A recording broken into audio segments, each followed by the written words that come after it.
abubuwa guda uku wanda suka shafi zaben da aka yi a ƙasar Nijar wannan shekara da ta huce kwanakin baya.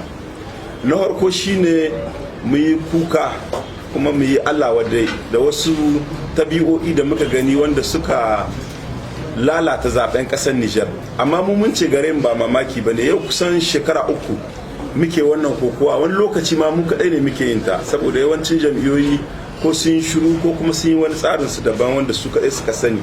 Yau shekara uku muke cewa wannan masu mulki sun yi tsarin yin magudi ranar zaɓe.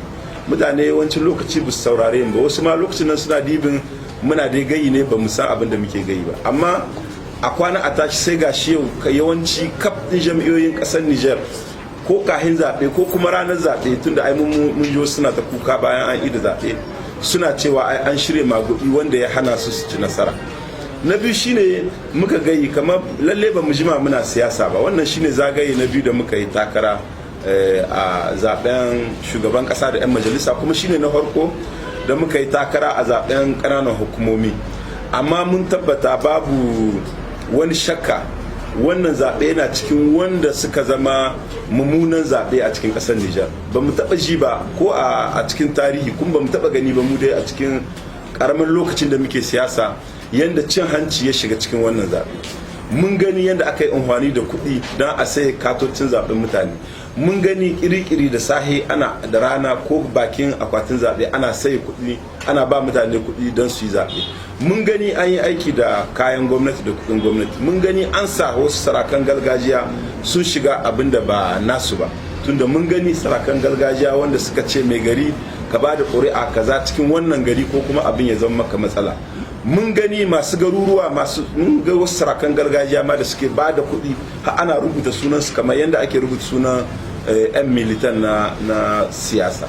Mun gani kuma yadda gaban mutane kwamitin zaɓe bai ce komi ba, ana zuwa ana shirya magudi ko ana sayan ƙuri'a ba su gayin wani abu. Kuma akwai abin da na gayi kuma wanda nake cewa kamar akwai takaici gare shi, ni dai ina cikin wanda suka ji takaici tunda aka buɗe kamfani ina muna cikin daji muna ganin abin da ke faruwa, kuma na gani cikin garuruwa da yawa inda masu milki sai su je gidajen mutane suna ba su buhuwan shinkawa ko wani abinci.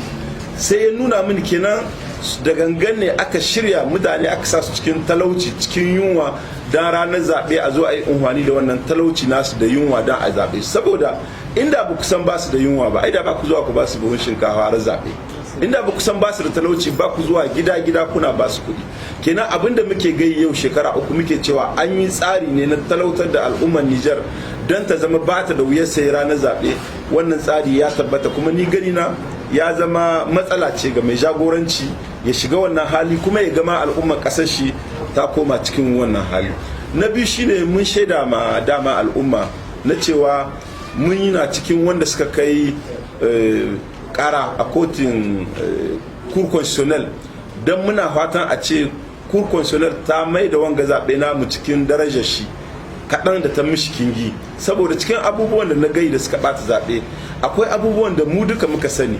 Wasu garuruwa inda aka ce mutum kashi 100 zuwa bisa 100 sun je zaɓe, mun san mu duka ba gaskiya bane.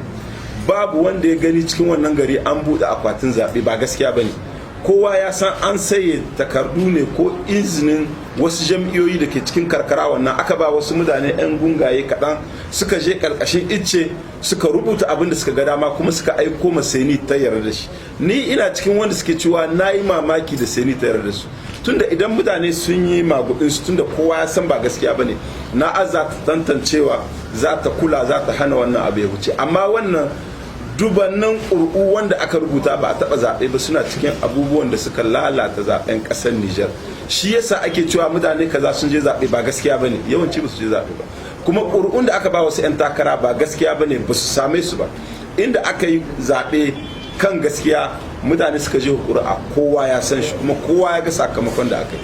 Amma inda ake zuwa a ba wani ƙuri'a 100,000 kai kuma a rubuta maka guda ko biyu, wani bi ma ba a rubuta maka ko guda, ana mancewa da cewa to bar mu yi hankali, ai suna da delege ko da dai ba su da kowa watakila delegen su ya musu hoto. Wannan ƙur'u suna cikin abin da suka sa wannan zaɓe namu bai da kyau. Zance na ƙarshe da na yi cikin wannan jawabi shine umma 'yan MPN kishin ƙasa duk inda suke godiya na ƙasar Nijar da wanda suke kasashen waje ko da ba su yi zaɓe ba sun taimaka mana sun kama mana, saboda yadda MPN suka jajirce mu kaɗai ne a cikin jam'iyoyi na adawa, kamar yadda na ga wata jarida ta rubuta, wanda suka ci gaba cikin kokowa da wannan milkin da bai kamna ya ga wata jam'iyya ta bunƙasa. Cikin wannan kokowa mu kaɗai ne Allah ya taimake mu muka ci gaba wurin zaben konsayawa, wurin zaben 'yan majalisa, kuma wurin zaben shugaban ƙasa. Kenan muna ma Allah godiya, kuma muna ma 'yan MPN godiya, su da suka taimake mu suka kai muna wannan wuri da muke. Na bayyana yau da shekara 4 da aka yi ƙananan hukumomi ba mu da ko guda, amma yanzu sun kai kusan 179 wanda aka zaɓa da sunan MPN kishin ƙasa.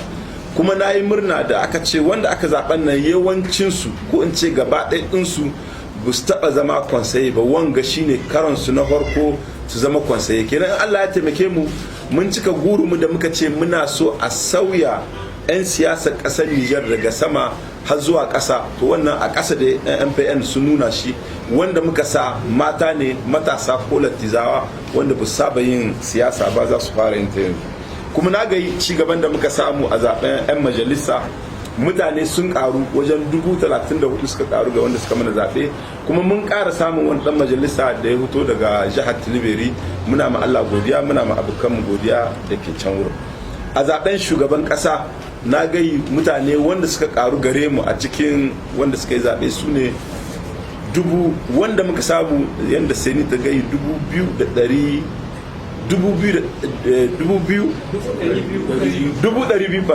2,257 ya zama mana ƙarin na mutum 55,000 wanda suka zo suka ƙaru ga yadda muka samu a shekaru da suka huce zaɓenmu na farko.